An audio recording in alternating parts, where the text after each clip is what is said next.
व्रजे प्रसिद्धं नवनीतचोरं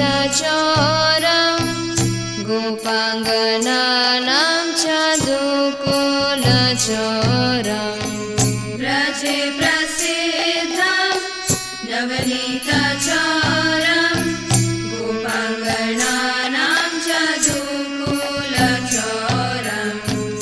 अनेकजन्मार्जितपापचोरं चोराग्रगण्यं पुरुषं नमामि।